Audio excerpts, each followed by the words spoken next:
BJP যে ধরনের মেকানিজমে বিশ্বাস করে, তাতে বিশ্বাস করে যে বিজেপি 100 পেরিয়ে গেলেই অমিত শাহ তার যাবতীয় ক্যালকুলেশন দিয়ে বিপক্ষের শিবির ভাঙিয়ে এনে সরকার গড়ে দিতে পারবে। ইজ নট মানে বাঙালি একটা জাত নয় যে মানে বিদেশি প্রভু দেখলেই সবসময় মানে একদম জিভ বার করতে করতে চলে যায়। ওটা শুভেন্দুর অভ্যেস হতে পারে, ওটা বাঙালির অভ্যেস। যেভাবে মোহাম্মদ সেলিম হুমায়ুন কবিরের সাথে গিয়ে একটা পূর্ব কলকাতার হোটেলে বৈঠক করেছেন, তারপরে সিপিএম এর ধর্মনিরপেক্ষ চরিত্র নিয়েও প্রশ্ন উঠে গেছে এবং সেটা নিয়ে গুরুতর প্রশ্ন তুলে প্রতিকুর রহমান দল ছেড়েছেন। নির্বাচন কমিশনের এখনো অব্দি যে ধরনের পদক্ষেপ বলুন বা আচরণ বলুন, সেটা অনেকটাই একটা মানে কি বলবো, একটা ভীতির সঞ্চারকারী। যেভাবে একটা রাজ্য প্রশাসনের খোলনলচে বদলে দিতে চাইছেন, যেভাবে বলা হচ্ছে 2000 কোম্পানি সেনা পাঠানো হবে, এটা একটা সামরিক শাসনে ভোট করার মতো। যদি আমি তৃণমূলের ভোটার তালিকা মানে প্রার্থী তালিকার কথা বলি, তাহলে তৃণমূলের প্রার্থী তালিকায় এবার একটা স্পষ্ট অভিষেক বন্দ্যোপাধ্যায়ের ছাপ দেখা যাচ্ছে। তৃণমূল যদি অন্তত 210-এর কাছাকাছি রাখতে পারে নিজেদের, কারণ তা না হলেই ওই সরকার ফেলে দেওয়ার জন্য বিজেপির যেসব কলা কৌশল সেগুলো শুরু হয়ে যাবে, যে কারণে বিজেপি একজন মানে অত্যন্ত সুপ্রিম কোর্টের দ্বারা ধিকৃত রাজ্যপাল আর রবি তাকে তামিলনাড়ু থেকে পশ্চিমবঙ্গে নিয়ে এসছে। Comedians they are side characters. Forward Bloc RSP side ক্যারেক্টারও নয়, মানে ওই মানে কোনো সিনে এলেন, সংলাপ বললেন, চলে গেলেন। এবার ফরওয়ার্ড ব্লক আরএসপি তে পশ্চিমবঙ্গে এমন নেতাও নেই যে নওয়াজুদ্দিন সিদ্দিকীর মতো সে একটা সিনেই আসবে, কাহানিতে একটা সিনেই সংলাপ বলে বেরিয়ে চলে যাবে। তাহলে কি আপনি বলছেন 0 থেকে 1 বা 2 হওয়ার সম্ভাবনা এবছর কম? যদি সিপিএম 0 থেকে 1 বা 2 হয়, তাহলে 2029-এ সিপিএম এর কেউ দিল্লিতে স্বরাষ্ট্রমন্ত্রীও হয়ে যেতে পারে। নমস্কার, ইনফোপালস বেঙ্গলে আপনাদের স্বাগত। আজকে আমাদের অতিথি মুখোমুখি সোজা কথায় বিশিষ্ট সাংবাদিক এবং রাজনৈতিক বিশেষজ্ঞ সুমন ভট্টাচার্য। সুমনদা, আপনাকে স্বাগত ইনফোপালস বাংলায়। এখন 2026 সালের বিধানসভা নির্বাচন দোরগোড়ায় বলা যায়। সেই জায়গায় দাঁড়িয়ে এই মুহূর্তে এই রাজ্যের প্রত্যেকটি যে রাজনৈতিক দল, 3টি রাজনৈতিক দল তাদের মোটামুটি তালিকা চূড়ান্ত করে ফেলেছে। একটি দল এখনো প্রকাশ করেনি। চতুর্মুখী লড়াই এবছর রাজ্যে। এই সামগ্রিক বিষয়টাকে আপনি কিভাবে দেখছেন? 2 দফায় ভোট দীর্ঘদিন বাদে। দেখুন, এবারের পশ্চিমবঙ্গের ভোট তো একটু গুরুত্বপূর্ণ, কারণ যেহেতু এই স্পেশাল ইন্টেন্সিভ রিভিশন বা সারের জন্য প্রায় 1,25,00,000 মানুষের নাম ভোটার তালিকা থেকে বাদ গিয়েছে।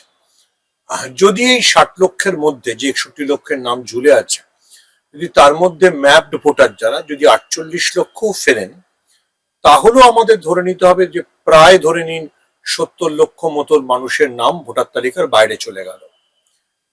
আপনি যদি ইউরোপের একটা দেশের জনসংখ্যা ধরেন, প্রায় তার সমান।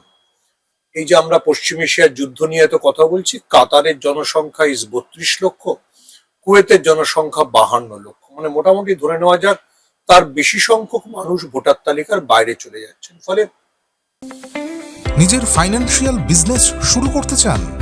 ভারতের টপ ব্যাংকিং ও ফাইন্যান্স সেক্টরের সঙ্গে পার্টনার হওয়ার সুযোগ এখন আপনার হাতের মুঠোয়।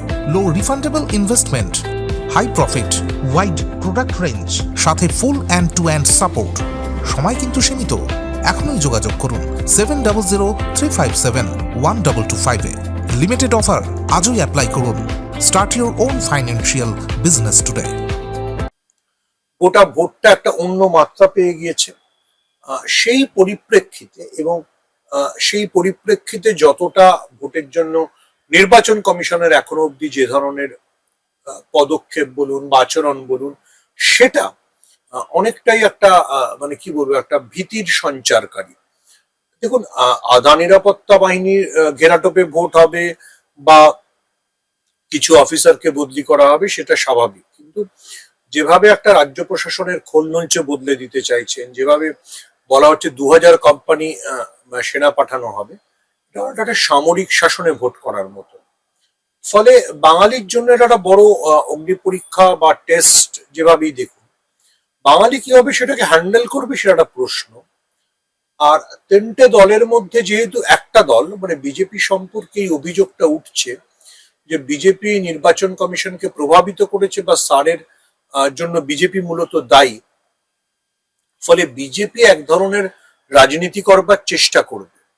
বিজেপির রাজনীতিতে মেরুকরণ ছিলই, সেটাকে একটু হয়তো তীব্রতর করার চেষ্টা করা হবে।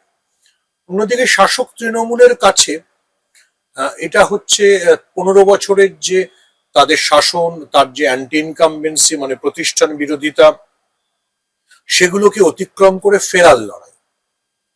যদি আমি তৃণমূলের ভোটার তালিকা মানে প্রার্থী তালিকার কথা বলি, তাহলে তৃণমূলের প্রার্থী তালিকায় এবার একটা স্পষ্ট অভিষেক বন্দ্যোপাধ্যায়ের ছাপ দেখা যাচ্ছে। যারা অভিষেক অনুগামী বা যারা দলের তরুণ বলে পরিচিত, তাদের অনেকে টিকিট পেয়েছেন। আমরা শুধু দেবাংশু, তন্ময় বা এর কথা বলছি, কিন্তু আসলে জেলায় জেলায় যেমন বর্ধমানে রাসবিহারী হালদার টিকিট পেয়েছেন, জলপাইগুড়িতে রামমোহন রায় টিকিট পেয়েছেন, এরকম বহু মানুষ আছেন যারা টিকিট পেয়েছেন। ফলে অভিষেক বন্দ্যোপাধ্যায় যে ফর্মুলায় তৃণমূলকে চালাতে চাইছেন, তারও জন্য একটা অগ্নি পরীক্ষা।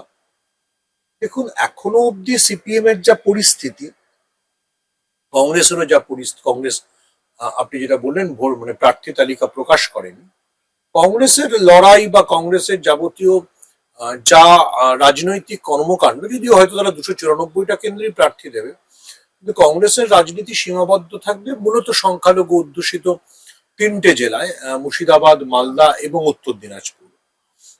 অধীর চৌধুরী যদি বহরমপুরে প্রার্থী হন, তাহলে অবশ্যই মুর্শিদাবাদকে কেন্দ্র করে কংগ্রেস নিজেদের উজ্জীবিত রাখার চেষ্টা করবে এবং সংখ্যালঘু ভোটারদের একটা বড় অংশ কংগ্রেসের দিকে যেতে পারে, এরকম একটা আশঙ্কা হয়তো রাজ্যের শাসক দল তৃণমূলও করছে বলেই যদি দেখা যায় যে মুর্শিদাবাদে তৃণমূল অনেক জয়ী বিধায়ককে বদলে দিয়েছে, মালদাতেও বদলেছে। ফলে তৃণমূলের জন্য কংগ্রেস সংখ্যালঘু এলাকায় একটা বড় চ্যালেঞ্জ। আবার যেমন সিপিএম এর সঙ্গে জোট বাঁধা আইএসএফ উত্তর এবং দক্ষিণ 24 পরগনায় তৃণমূলের জন্য একটা বড় চ্যালেঞ্জ। যেহেতু কয়েক বছর ধরে সংখ্যালঘু ভোট রাজ্যের রাজনৈতিক ভারসাম্য রক্ষার ক্ষেত্রে একটা গুরুত্বপূর্ণ ভূমিকা নেয়, ফলে সংখ্যালঘু ভোট কোন জেলায় কোন দিকে থাকবে সেদিকে আমাদের নজর রাখতে হবে। বিজেপির জন্য বড় চ্যালেঞ্জ যে বিজেপির যে দুটো এলাকায়, বিজেপির মূলত 3টে এলাকায়, তার মধ্যে আমি ধরে নিচ্ছি যে উত্তরবঙ্গে বিজেপি ভালোই করবে। উত্তরবঙ্গে বিজেপির যে দাপট, বিশেষ করে উত্তরবঙ্গে আরএসএস যেহেতু অনেকদিন ধরে কাজ করছে, আরএসএস এর যিনি উত্তরবঙ্গের দায়িত্বে ছিলেন জলধর মাহাতো এখন দক্ষিণবঙ্গের দায়িত্বে, কিন্তু উত্তরবঙ্গে আরএসএস এর একটা শক্ত ঘাঁটি আছে। ফলে আমার ধারণা উত্তরবঙ্গে বিজেপি ভালো করবে, কিন্তু বিজেপি সম্ভবত ঝাড়গ্রাম জেলা, মানে যেটা আগে বিজেপি শক্ত ঘাঁটি ছিল, ঝাড়গ্রাম জেলা, বাঁকুড়া এবং মতুয়াগড়ে বিজেপির জন্য চাপ রয়েছে। বিজেপির জন্য চাপ থাকাটা বড় কারণ মতুয়াগড়ে প্রচুর মতুয়াদের নামও ভোটার তালিকা থেকে বাদ গেছে, যেটা মতুয়াদের জন্য খুব সন্তোষজনক বিষয় নয়। দেখুন, বিজেপি নিজেদেরকে যেভাবে প্রজেক্ট করে কোট আনকোট, যেটা হিন্দুদের দল, যদি বাঙালি হিন্দুরাই বিজেপির দ্বারা বিপন্ন হয় তাহলে তো বিজেপির মুশকিল। ফলে বিজেপি উত্তরবঙ্গে ভালো করলেও যদি দক্ষিণবঙ্গে এসে ঝাড়গ্রাম এবং বাঁকুড়ায় খারাপ ফলাফল করে এবং মতুয়াগড়েও মানে নদিয়ার দুটো ব্লক এবং উত্তর 24 পরগনার বনগা, এখানে যদি সেরকম ভালো না করতে পারে, তাহলে বিজেপির যেটা স্বপ্ন যে বিজেপি 100-র গণ্ডি পেরোবে, সেটা বিজেপির জন্য মুশকিল হয়ে যেতে পারে। নিজের ফাইন্যান্সিয়াল বিজনেস শুরু করতে চান? ভারতের টপ ব্যাংকিং ও ফাইন্যান্স সেক্টরের সঙ্গে পার্টনার হওয়ার সুযোগ এখন আপনার হাতের মুঠোয়। Low refundable investment, high profit, wide product range, সাথে full end to end support. সময় কিন্তু সীমিত। এখনই যোগাযোগ করুন 7003571225 লিমিটেড অফার আজই অ্যাপ্লাই করুন। Start your own financial business today. যতটুকু মনে হয় যে বিজেপির প্রাথমিক লক্ষ্য যে কতবার তারা যে 77 আসন জিতেছিল, সেটা থেকে একটু বেরিয়ে 100 গণ্ডি পেরোনো, বিজেপি যে ধরনের মেকানিজমে বিশ্বাস করে তাতে বিশ্বাস করে যে বিজেপি 100 পেরিয়ে গেলেই অমিত শাহ তার যাবতীয় ক্যালকুলেশন দিয়ে বিপক্ষের শিবির ভাঙিয়ে এনে সরকার গড়ে দিতে পারবে। ফলে বিজেপির জন্য প্রাথমিকভাবে 100 পাওয়াটা জরুরি। আর অন্যদিকে তৃণমূলের লক্ষ্য, আমার মনে হয় তৃণমূলের লক্ষ্য হওয়া উচিত, গতবার তৃণমূল 211টা আসন পেয়েছিল, এবার তৃণমূল যদি অন্তত 210-এর কাছাকাছি রাখতে পারে নিজেদের, কারণ তা না হলেই ওই সরকার ফেলে দেওয়ার জন্য বিজেপির যেসব কলা কৌশল সেগুলো শুরু হয়ে যাবে, যে কারণে বিজেপি একজন মানে অত্যন্ত সুপ্রিম কোর্টের দ্বারা ধিকৃত রাজ্যপাল আর রবি তাকে তামিলনাড়ু থেকে পশ্চিমবঙ্গে নিয়ে এসছে। কংগ্রেস যদি মালদা মুর্শিদাবাদে ভালো ফলাফল করে, কংগ্রেস যদি 7-8টা আসন পায় বা আরেকটু বেশিও পেতে পারে কংগ্রেস, তাহলে সেটা একদিক থেকে তৃণমূলের জন্য স্বস্তির, আবার অস্বস্তির। স্বস্তির এই কারণে যে ওই সিটগুলো বিজেপির দিকে গেল না, আর অস্বস্তির এই কারণে না সংখ্যালঘু ভোট যে এতদিন, হ্যাঁ সংখ্যালঘু ভোটের যে শিফট যদি দেখা যায়, সেটা একটা তৃণমূলকে চ্যালেঞ্জের মুখে না। আরেকটি প্রশ্ন হচ্ছে, এই মুহূর্তে দাঁড়িয়ে 34 বছর শাসন করার পরে বামেরা কিন্তু গত 2 নির্বাচনে শূন্য, এবারও বহু জায়গায় তারা আসন দিয়েছে এবং আইএসএফ এর সঙ্গে একটা জোট হচ্ছে, এটা ধরেই নেওয়া যাচ্ছে। কংগ্রেসের সঙ্গে এবার জোট নেই বহু জায়গায়। আরেকটাও যেটা প্রশ্ন যে দেখা যাচ্ছে, বামফ্রন্টের অভ্যন্তরে বিশেষ করে আরএসপি বা ফরওয়ার্ড ব্লকের সঙ্গে কিন্তু একটা দূরত্ব সিপিএম এর তৈরি হচ্ছে, সেই জায়গাটাকে কিভাবে দেখছেন? আরএসপি ফরওয়ার্ড ব্লক মানে বামফ্রন্ট চলে যাওয়ার 15 বছর বাদে সাইন বডি, তারা প্রার্থী দিল কি দিল না সে বিষয়টা খুব গুরুত্বপূর্ণ না। আমি লোকসভা নির্বাচনের সময় ফরওয়ার্ড ব্লকের শক্তঘাটি কোচবিহারে ফরওয়ার্ড ব্লক প্রার্থীর সভা দেখেছিলাম। সেটা একটা বেসিক্যালি একটা অফিস ঘরে 15 জন বসছিল। ফলে ফরওয়ার্ড ব্লক আরএসপি কে নিয়ে বেশি ভেবে লাভ নেই। দেখুন, বামেদের জন্য যেটা পশ্চিমবঙ্গের চিন্তার, বামরা তো সিপিএম তো শুধু ফরওয়ার্ড ব্লক আরএসপির সঙ্গে জোটে ছিল না, গত 2-1টি উপনির্বাচনে তারা সিপিআই এমএল এর সঙ্গেও জোট বেঁধেছে। ফলে এই জোটটাকে যদি মসৃণ করে তারা একটা বাম বিকল্প হিসেবে নিজেদেরকে তৈরি করতে পারে, কিন্তু সেখানে একটা বিরাট বড় চ্যালেঞ্জ, সেটা হচ্ছে যে বামেদের কাছে স্লোগান কি আছে, যে কথাগুলো বামেরা বলতে চায় সকলের জন্য সমানাধিকার। আজকের ভারতবর্ষের রাজনীতিতে সেটা রাহুল গান্ধীও বলে, আজকের ভারতবর্ষের রাজনীতিতে বা পশ্চিমবঙ্গের রাজনীতিতে সে মমতা বন্দ্যোপাধ্যায় বলে। তো সিপিএম এর কাছে আছেটা কি, মানে কেন আমি সিপিএম কে ভোট দেব, এটা খুব জরুরি আদর্শগত এবং তাত্ত্বিক প্রশ্ন। এবং সেই আদর্শগত এবং তাত্ত্বিক প্রশ্নের জায়গা থেকে সিপিএম এর কাছে কোনো নতুন স্লোগান নেই। দেখুন, 2026-এর পৃথিবীতে যেখানে এআই চলে এসছে, যেখানে এত ধরনের, সেখানে তো আপনি শ্রমিক শ্রেণীর নেতৃত্বে বিপ্লব অথবা জনগণতান্ত্রিক বিপ্লব এগুলো শুনলে সিপিএম বাড়ির ছেলেমেয়েরাও বিশ্বাস করবে না। তো সিপিএম কে তার নিজের যে রিডিফাইন করা, সিপিএম একটা আদর্শ সোশ্যাল ডেমোক্রেট পার্টি হিসেবে নিজেদেরকে প্রতিষ্ঠা করতে পারে কিনা সেটা বড় প্রশ্ন। কিন্তু যেভাবে মোহাম্মদ সেলিম হুমায়ুন কবিরের সাথে গিয়ে একটা পূর্ব কলকাতার হোটেলে বৈঠক করেছেন, তারপরে সিপিএম এর ধর্মনিরপেক্ষ চরিত্র নিয়েও প্রশ্ন উঠে গেছে এবং সেটা নিয়ে গুরুতর প্রশ্ন তুলে প্রতিকুল রহমান দল ছেড়েছেন। ফলে সিপিএম এর একটা ওভারঅল ক্রাইসিস আছে। সিপিএম যত আইএসএফ এর দিকে যাবে, তত সিপিএম এর সম্পর্কে লোকের সন্দেহ বাড়বে যে সিপিএম কি পশ্চিমবঙ্গে একটা জামাতপন্থী দল হয়ে যাচ্ছে। নিজের ফাইন্যান্সিয়াল বিজনেস শুরু করতে চান? ভারতের টপ ব্যাংকিং ও ফাইন্যান্স সেক্টরের সঙ্গে পার্টনার হওয়ার সুযোগ এখন আপনার হাতের মুঠোয়। Low refundable investment, high profit, wide product range, সাথে full end to end support. সময় কিন্তু সীমিত, এখনই যোগাযোগ করুন 7003571225-এ। লিমিটেড অফার, আজই অ্যাপ্লাই করুন। Start your own financial business today. বিশেষ করে বিজেপির এরকম আগ্রাসনের মুখে সিপিএম এর জন্য আইডিয়াল হতো, কিন্তু সিপিএম এর বহু কর্মী নেতা তারা তো এখনো একটা মানে 34 বছরের মোহে আছেন। যদি কংগ্রেসের সঙ্গে তাদের জোট হতো, কারণ Congress slowly Congress is trying to be a social democrat party, তার সঙ্গে আরেকটা ছোট সোশ্যাল ডেমোক্রেট পার্টি থাকতে পারে, যেমন ব্রিটিশ পার্লামেন্টারি ডেমোক্রেসিতে লেবার পার্টির সঙ্গে অনেক ছোট ছোট সংগঠন আছে। কংগ্রেসের সঙ্গে লেফটের একটা এক্সিস্টেন্স থাকতে পারত, কিন্তু যেহেতু কেরালায় সিপিএম এর সাথে কংগ্রেসের মূলত দ্বন্দ্ব, কংগ্রেসের মুখোমুখি লড়াই, সেহেতু পশ্চিমবঙ্গে কংগ্রেস নেতৃত্ব হয়তো সিপিএম এর সঙ্গে যাওয়ার ঝুঁকি নেই। তারপরে সিপিএম এর এই যেসব মানে মানে মানে গায়ে মানে না আপনি মোড়ল সব নেতারা আছে, বিকাশ ভট্টাচার্যের মতো, তারা যখন সাইবাড়ি টাড়ি নিয়ে কথাবার্তা বলেন, তখন কংগ্রেস কেন তাদেরকে গায়ে রাখবে? দেখুন, পার্লামেন্টারি ডেমোক্রেসিতে বা যে কোনো ধরনের পলিটিক্সে নাম্বার ম্যাটার্স। আপনার কাছে যদি 3-4% ভোট থাকে, আপনাকে নিয়ে কে ভাববে? এটা একমাত্র মানে এই নির্বাচনটা সিপিএম এর কাছে কি দেখার? সিপিএম এর যে ভোটটা কট্টর মমতা বিরোধী, 23% অলরেডি বিজেপির কাছে চলে গিয়েছে, আরো 1-2% বিজেপির দিকে চলে যেতে পারে। আর সিপিএম এর যে অংশটা সত্যি সত্যি মনে করে যে বিজেপিকে প্রতিরোধ করতে হবে, তারা তৃণমূলের দিকে চলে যাবে।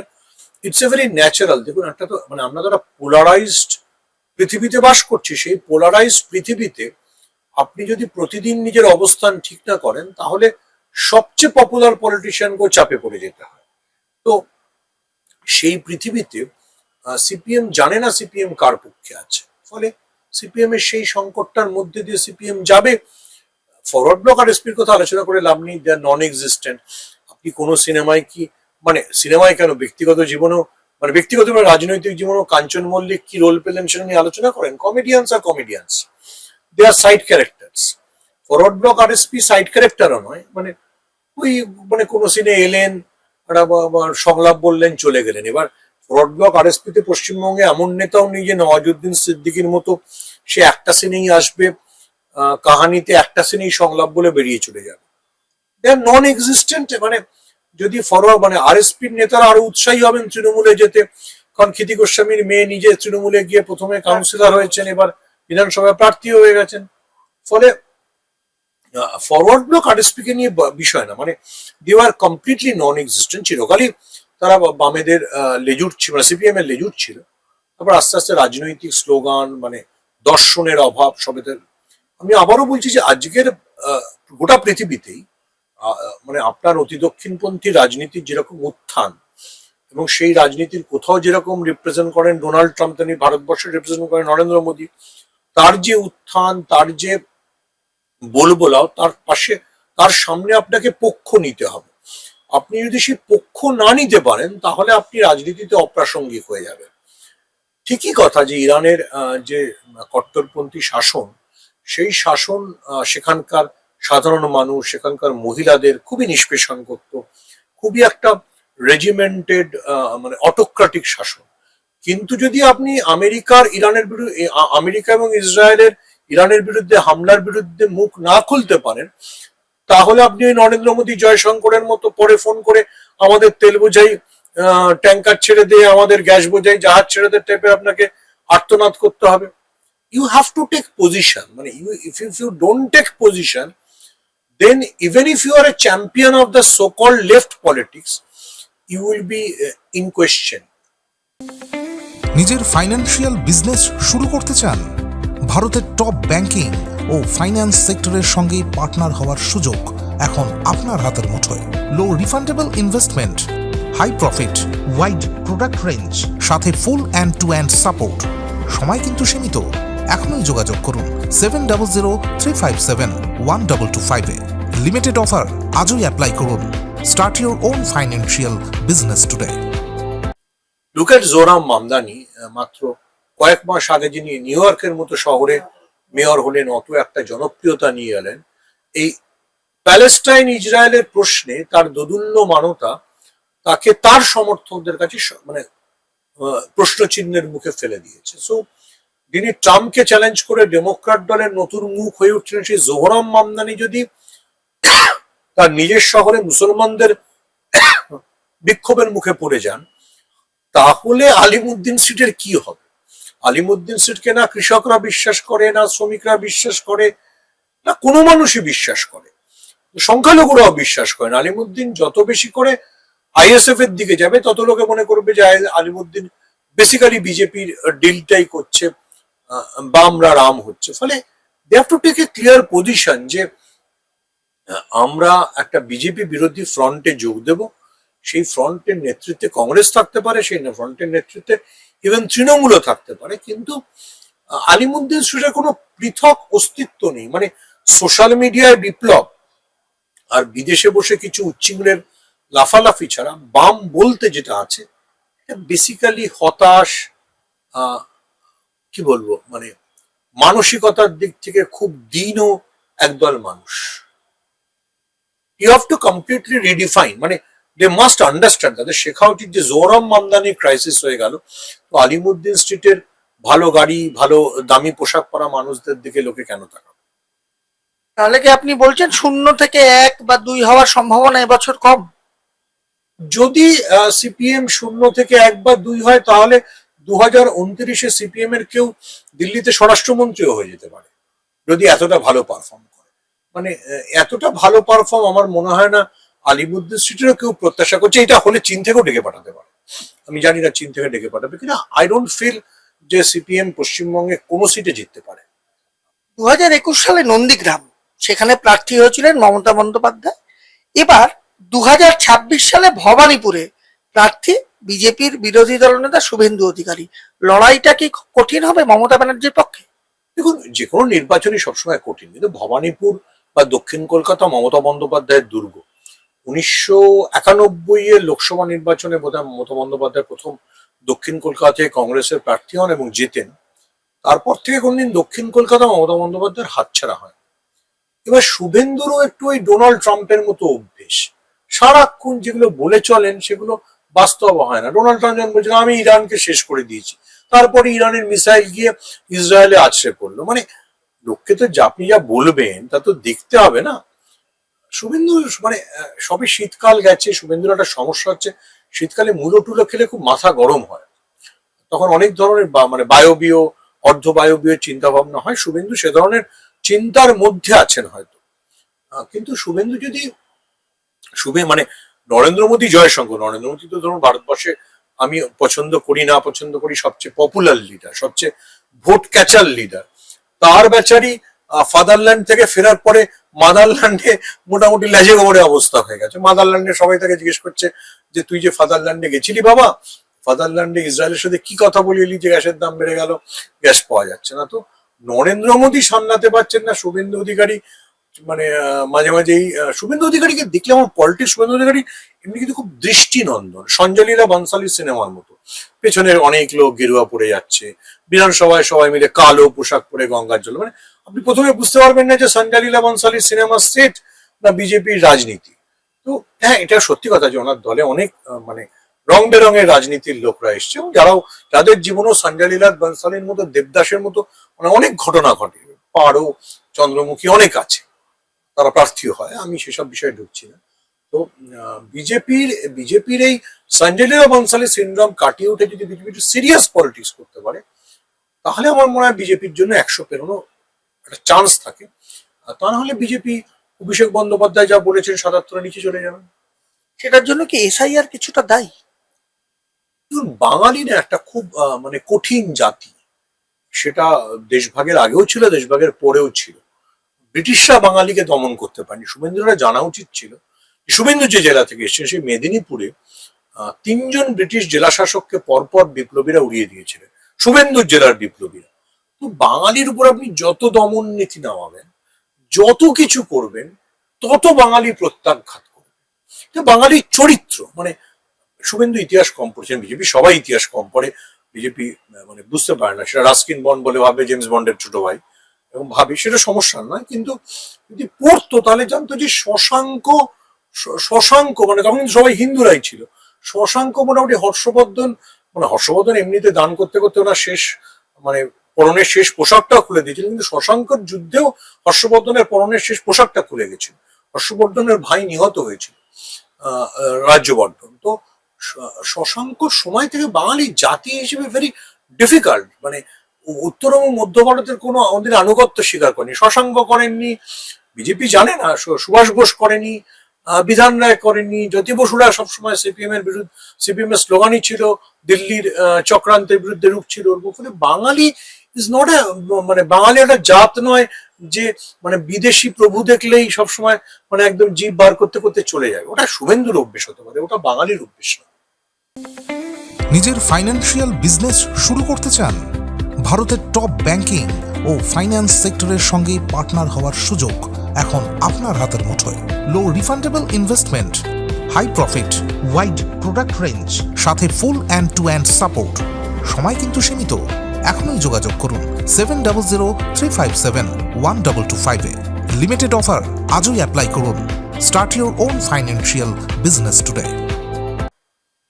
শেষ প্রশ্ন সুমন দা আপনাকে, আজকে বিজেপির প্রার্থী তালিকা প্রকাশিত হয়েছে এবং যেটা জানা যাচ্ছে একটা আলোচনা যে অভয়ার মা রাজ্যের একটি আসন থেকে দাঁড়াবেন, খুব সম্ভবত পানিহাটি বিধানসভা থেকেই দাঁড়াবেন।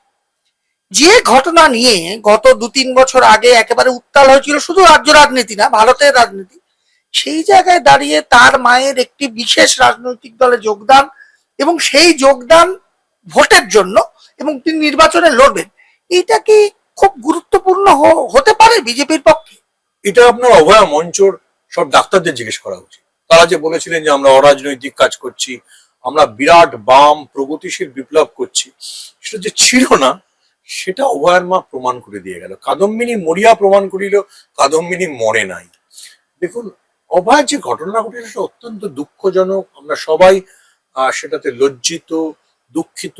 আপনার আমার বাড়ির কারো মেয়ে মারা গেলে নিশ্চয়ই সবার যন্ত্রণা দুঃখ হবে, কিন্তু আপনি যখন সেটাকে ব্যবহার করে রাজনীতিতে নিজের পদ প্রতিষ্ঠা করতে চাইবেন তখন অনেক প্রশ্ন উঠে যাবে। তখন গত 2 বছর ধরে যেটাকে আপনি বলছিলেন যে নারী সুরক্ষার জন্য আন্দোলন, সেটা আপনার ব্যক্তিগত স্বার্থ সিদ্ধির জন্য ছিল কিনা সে প্রশ্ন উঠে যাবে। আমরা কথা বলছিলাম বিশিষ্ট সাংবাদিক এবং রাজনৈতিক বিশেষজ্ঞ সুমন ভট্টাচার্যের সঙ্গে। আমরা আবার ফিরবো এরকমই কোনো একজন মানুষকে নিয়ে এই নির্বাচনকে সামনে রেখে। আপনারা দেখতে থাকুন ইনফো পালস বেঙ্গল।